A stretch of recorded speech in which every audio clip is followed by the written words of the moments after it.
Film की शुरुआत होती है एक ऐसे पल से जो खूबसूरत भी है मगर खौफनाक भी। बर्फ गिर रही है, सफेद, शांत और जानलेवा। एक कपल जॉन और रेचल एक दूसरे में खोए हुए हैं, इतना कि उन्हें याद भी नहीं कि उनका नन्हा बच्चा निक घर में अकेला है। वह खिड़की के पास आता है, ऊपर चढ़ता है और फिर एक खामोशी छा जाती है। बच्चा गिर जाता है, उसकी मौत हो जाती है। बर्फ के बीच एक मासूम सी मौत। यहीं से पहला चैप्टर शुरू होता है। ग्रिफ यानी शॉक। ये सिर्फ एक कहानी नहीं, ये एक मानसिक तबाही है। जॉन एक साइकोलॉजिस्ट है, मगर उसकी बीवी रेचल इस दर्द को झेल नहीं पाती। वो डिप्रेशन में चली जाती है, हॉस्पिटल में भर्ती होती है और जब वापस आती है तो जैसे कुछ नॉर्मल नहीं बचा होता। जॉन उसे ठीक करने की कोशिश करता है खुद। वो चाहता है कि वो एक्सपोजर थेरेपी से गुजरे, अपने डर से आमना सामना करे। वो दोनों एक पुराने कैबिन में जाते हैं, एक घने जंगल में। उस जगह का नाम है एडन फॉरेस्ट। यहीं से कहानी डर की तरफ मुड़ने लगती है। रास्ते में रेचल को एक पुल पार करना होता है। डरती है, कांपती है, मगर फिर भी चलती है। जंगल में पहुंचते ही उसे पैनिक अटैक आते हैं। उसकी हालत और बिगड़ती जाती है।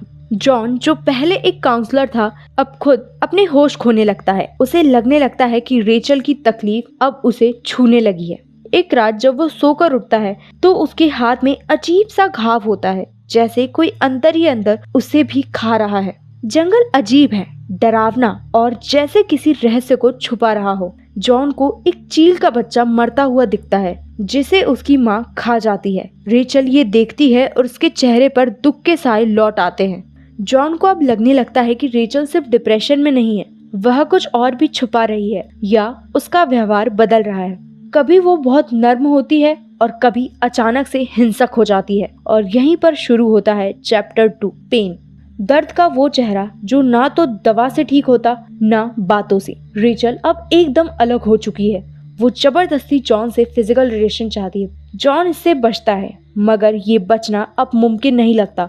वो खुद भी धीरे धीरे इस जंगल में अंधेरी आत्मा में समाने लगता है। रेचल कहती है मैं ठीक हूँ, मगर उसकी आंखें कुछ और ही कहती है। जॉन एक पुरानी किताब ढूंढता है जो रेचल ने लिखी थी। उस किताब में विचक्राफ्ट और औरतों के जलाए जाने की कहानियां हैं।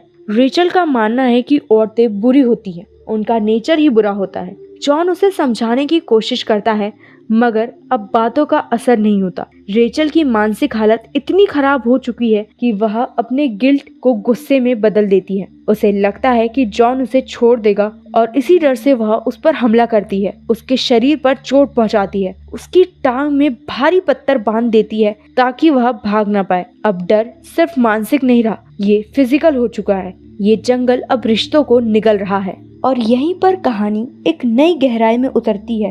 अब कहानी के दूसरे हिस्से में हम पहुंचते हैं उस मुकाम पर जहां दर्द और पागलपन की हदें टूटने लगती है। जंगल के उस कैबिन में जहां एक समय रेचल अपनी थीसिस लिखने आई थी, अब वही कैबिन उसकी मानसिक पतन का घर बन चुका है। जॉन अब पूरी तरह से खुद को रेचल की थेरेपी में झोंक चुका है, पर यह थेरेपी अब बस एक इलाज नहीं रह गया था।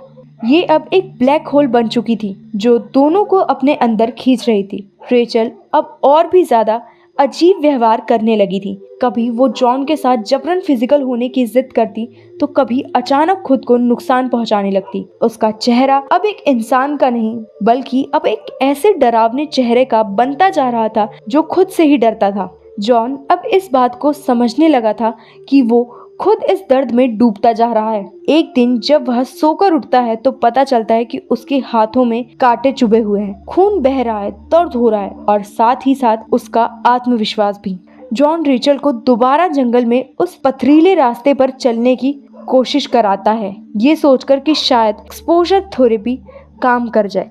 पर उस दिन रास्ते में उन्हें एक चील का बच्चा जमीन पर गिरा हुआ दिखता है और उसकी माँ उसे खा रही होती है। वो दृश्य रेचल के दिमाग में बिजली की तरह उतरता है। उसे अपने बेटे की मौत याद आ जाती है और वो जोर जोर से रोने लगती है। पर यही वो मोड़ था जहां जॉन को महसूस होने लगता है कि वो इस सब का हल नहीं निकाल सकता। वो एक थेरेपिस्ट तो है, पर वो खुद भी अब एक मरीज बनता जा रहा है। उसे अपनी बीवी से डर लगने लगा था। वो उससे दूर रहने की कोशिश करता है, लेकिन हर बार रेचल किसी न किसी तरीके से उसे अपने पास खींच लाती है, कभी प्यार के नाम पर, कभी गिल्ट के नाम पर। और फिर आता है वो पल जब रेचल की असलियत सामने आती है। वो स्वीकार करती है कि जब उसका बेटा खिड़की से गिरा था तब उसने उसे गिरते हुए देखा था, लेकिन उसने कुछ नहीं किया, उसने उसे बचाया नहीं। वह उस पल में इतना खोई हुई थी, इतना ज्यादा अपने शारीरिक सुख में डूबी हुई थी कि उसे अपनी बेटे की जान का होश नहीं था। ये बात सुनकर जॉन भीतर तक टूट जाता है, पर ये टूटना भी पूरा नहीं होता कि रेचल का अगला कदम उसे तोड़ देता है। वो जॉन पर हमला कर देती है, उसे एक भारी वजन की लोहे की छड़ से बांध देती है और उसकी जांघों पर वार करती है। जॉन दर्द से तड़पता है, चीखता है, लेकिन उस जंगल में कोई सुनने वाला नहीं था। रेचल अब पूरी तरह से खो चुकी थी। वह अपनी ही दुनिया में जी रही थी, एक ऐसी दुनिया जहां दर्द ही पूजा है और पश्चाताप ही मोक्ष।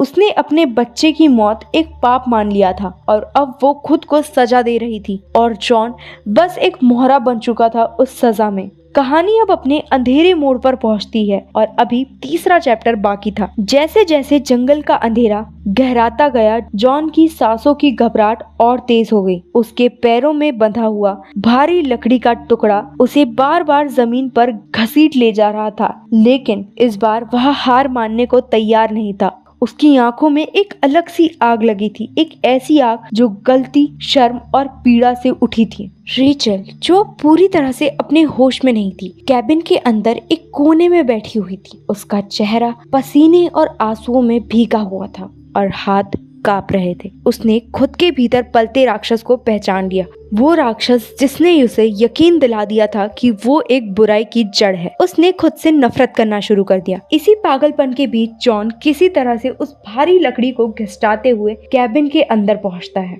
उसकी आंखों में अब डर नहीं, एक निर्णय था। वो रेचल को देखता है जो अब टूट चुकी थी, बिखर चुकी थी। जॉन उसके पास जाता है, उसे उठाता है, लेकिन अब वह चिल्लाती नहीं, लड़ती नहीं, सिर्फ रोती है। मैंने उसे मरने दिया क्योंकि मैं बस थक चुकी थी। अपने देह की भूख में, अपने दर्द में मैं माँ होना भूल गई थी। जॉन की आंखें भर आती है, लेकिन अब उसके भीतर कोई सहानुभूति नहीं, कोई गुस्सा नहीं, बस एक शून्य। वो जानता है कि अब बस एक ही रास्ता बचा है। धीरे धीरे वो रेचल का गला दबाने लगता है। रेचल उसका विरोध नहीं करती, शायद उसके भीतर का अपराध बोध, उसकी आत्मगलीन यही चाहती थी और वो उसी के हवाले हो जाती है। रेचल की सांसें थमती है। जॉन चुपचाप उसकी देह को उठाता है और बाहर उस जगह ले जाता है जहाँ पहले से ही कई अधजले सड़े गले जिस्म मिट्टी में दबे हुए थे। वो उसे वहीं रखता है, आग लगाता है और बिना कुछ बोले देखता रहता है, आंखें बिल्कुल खाली। अब आखिरी सीन में हम देखते हैं जॉन पहाड़ी से नीचे उतर रहा है।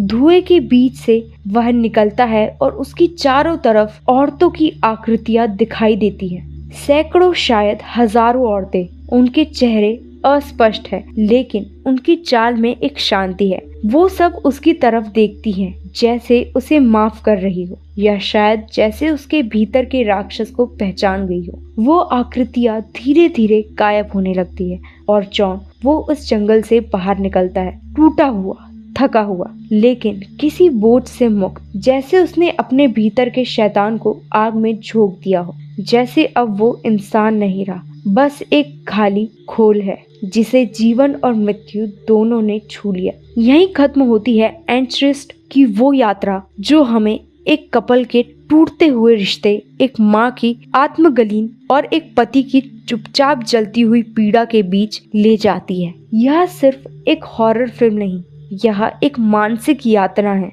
एक ऐसी पीड़ा जो शब्द से नहीं, सिर्फ अनुभव से समझी जा सकती है।